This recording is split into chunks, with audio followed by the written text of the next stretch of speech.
All right, there we go. All right. Good afternoon, everyone. Thanks for coming in for another Membership Monday. Today we have Anna Rubin from Pack 176 in Triune, and she's going to tell us a little bit about what her programming for her pack looks like and how she's able to keep families coming back every year. So, Anna, if you want to introduce yourself a little bit and tell us a little bit about what programming at 176 looks like. Hi. Hi. So I am the Cub Master of Pack 176 in Triune. We're in South Philly. And I think for programming, and I just finished, I think, wrapping up putting together my program calendar for the coming year. So this is a excellent timing for the conversation. Um, One of the things I like to do for our programming is incorporate outings and going to local places where we can impart the Cub program and information in a fun and different environment. So one of the outings we did last year is we went to go visit the Coast Guard station. So, which was pretty cool. And we learn about first responders and, different people that provide services to our community. And then we go out into the community to meet those very people. The year before, we went to our local fire station. This coming year, I have someone from the sheriff's department coming to meet with us. And I hope to go to actually one of the local police stations, and I'm hoping we get to meet some canine officers, which is really what I want to do. Because so much of the Cub program, especially for the younger Cubs, the lions, the tigers, um, in particular, it's a lot of just sharing information, right? At those ages, it's not the whittling skills or the cooking skills. It's really learning basics on like, saw and the buddy system and those sorts of um self-aware of your surroundings and your environment and your community. And that can get kind of a little lecture heavy if you kind of just follow a straight book, right? So I try to do it in a way that is more engaging and fun and not necessarily where they're cognizant of learning the information, but it's being shared with them anyway in, a more subtle kind of like fun manner. I also try to make all of the requirements kind of like games and fun. So last year, and we'll do it again this year, but this year I have to switch it up so it's not the same as last year to keep everybody kind of fresh. But so the first event we do for the year is always Bobcat because Bobcat is kind of at the top of the program. So last year I had kind of like a Bobcat carnival. Um, and there were different stations for different aspects of Bobcat. One of them was a balloon toss, and in the balloons, I put in the six different components of the Bobcat, like learning the salute, learning the motto, and the kids had to toss a beanbag, and pop a balloon, and then they had to do the thing in the balloon. And then but there were all different kinds of stations, and these sorts of things. I think the kids get excited to do, right? So I think those are fun. I also try to incorporate some sort of hands-on component to everything, um, because they like I'm a tactile learner, right? I learn from doing. So I feel like it's a good way to do some of the programs is to learn when we're talking about, healthy eating. Well, let's make the healthy plate, right? Let's not just talk about it. So I'll bring in some food, oranges, cheese. We made hummus last year. So they can learn by doing and not just by listening and watching.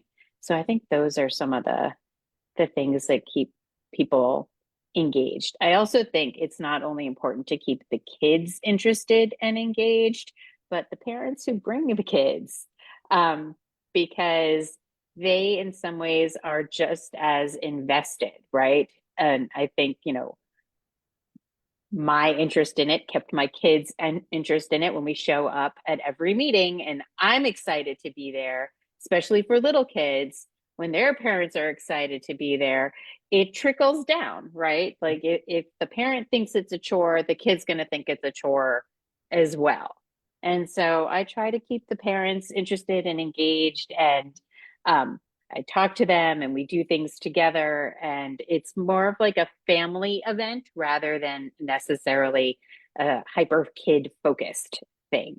Um, I think that's been a success so far. People come back. So That's what it's about. By also making sure to engage the parents and include them in as much as possible. Have you found that that's kind of helped bring on a couple extra folks as leaders, even if it's just, you know, hey, my kid's here, I can help run this activity, not necessarily going all out and becoming a den leader or anything like that, because I know that takes a little more time and effort, but it's at yeah, least setting the groundwork for it. yes. Yeah, I think it definitely does. And I think they can see like they get a deeper understanding of what the program involves, right? They can look at the program books and the website resources in a different way when they too are engaged. I agree, definitely. And so yeah, we'll see. We'll see. Uh Sweet. got some hopefully fun things up the sleeve this year.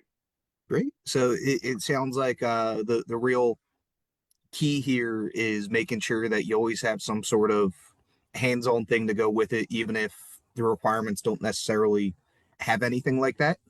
Totally. I like make them up. I just invent them like, oh, we're making bookmarks today, or let's learn how to tie a paracord and the clip will have the compass in it. So when you're doing the orienteering activity, you'll have this fun takeaway with you, not just like, or let's make a cool compass out of a magnet and a bowl of water. So I think that yeah, the kids like doing, right? They like being active and they like doing. So So yeah. when it comes to your planning process, because I know you said that you just wrapped up your program planning for the year. Um, do you have other leaders helping you out with it, or what kind of explain your process a little bit on this way people can see, oh, hey, these all sound great. How can I kind of like plug and play, drop these into my own program?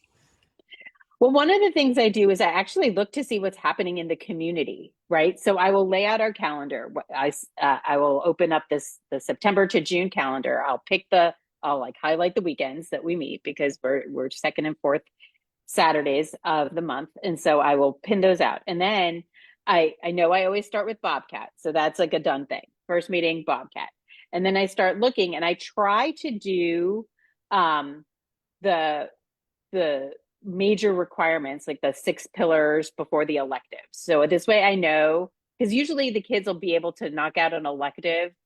They'll have done it on their own at some point in their life during the course of the year. So if they can't make it to meetings, they'll still have earned all of the requirements to earn their rank. So I try to do all of those first. But one of the things I do is I also look to see what's happening in the community to take advantage of community events.